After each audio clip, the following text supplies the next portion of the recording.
So in this video, I'm going to show you how to play the main riff from Lithium by Nirvana. It's a great fun song. It has a lot of cool techniques in it, and the riff itself is pretty simple at first sight, but it does have quite a few intricate things in there, so it's fun to play for sure. So I'm going to be teaching you how to play the intro and the verse. So they're both the same, and then when you get into the pre-chorus and the chorus part, you play the actual chords with just open strums with no palm muting. So yeah, in that first riff, you're going to be palm muting a lot, so make sure you're using the right technique for it. You're going to put the back of your hand by the bridge, and you're going to create that kind of half muted sound. It's kind of a chugging type of a sound. It's quite nice, and it's not too overbearing in a quieter part, so it really works for the intro and the verse.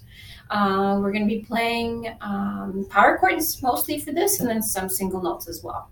So to get you started, you want to find your second fret on the A string right here to create your E5 chord. So that's the 5 means it's a power chord. So it means you're not playing like a minor or a major, you're just playing the top 2 strings here. So you're playing the low E open and then the B note on the A string here on the second fret. So right off the bat, you're going to be palm muting that. So just make sure you're not hitting the D string as you're palm muting. So you're only hitting the top 2.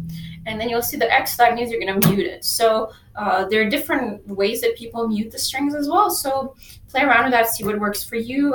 You can give it a bit of a tap as well if you feel like it.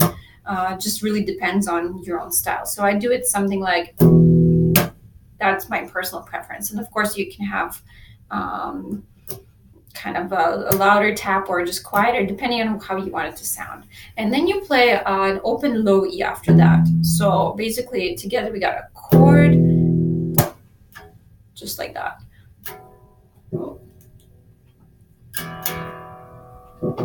Having troubles here.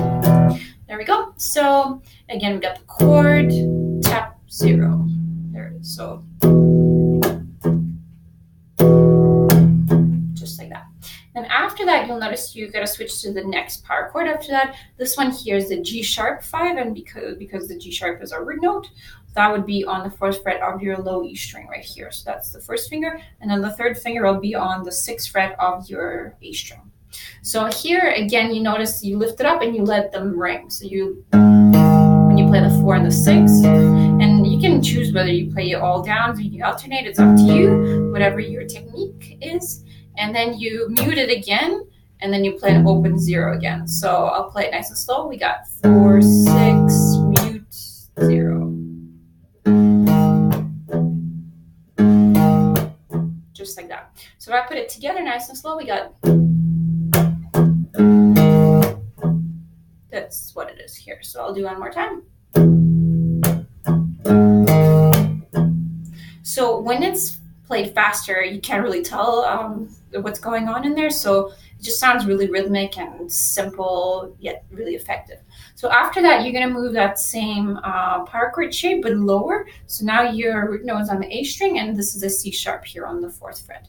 So again, you lift up your palm, and you're going to be ringing the A string, and then you're going to hit both the D and the G, just like that. So, and then again, you tap or you mute,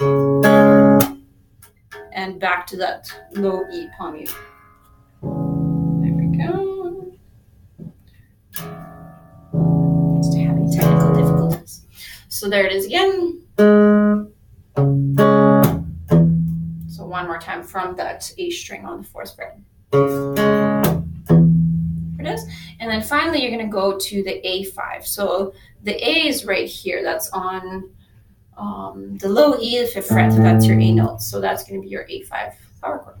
So here you're going to let them ring, and you're going to play 5, 7, 7. So you're playing through low E, A, and D. And then you're going to palm mute that 0 again. So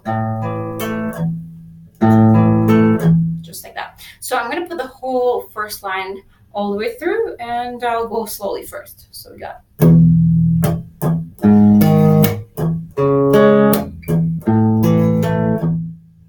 that's what that should sound like sort of at the beginning. And then when you speed it up, it would sound something like this.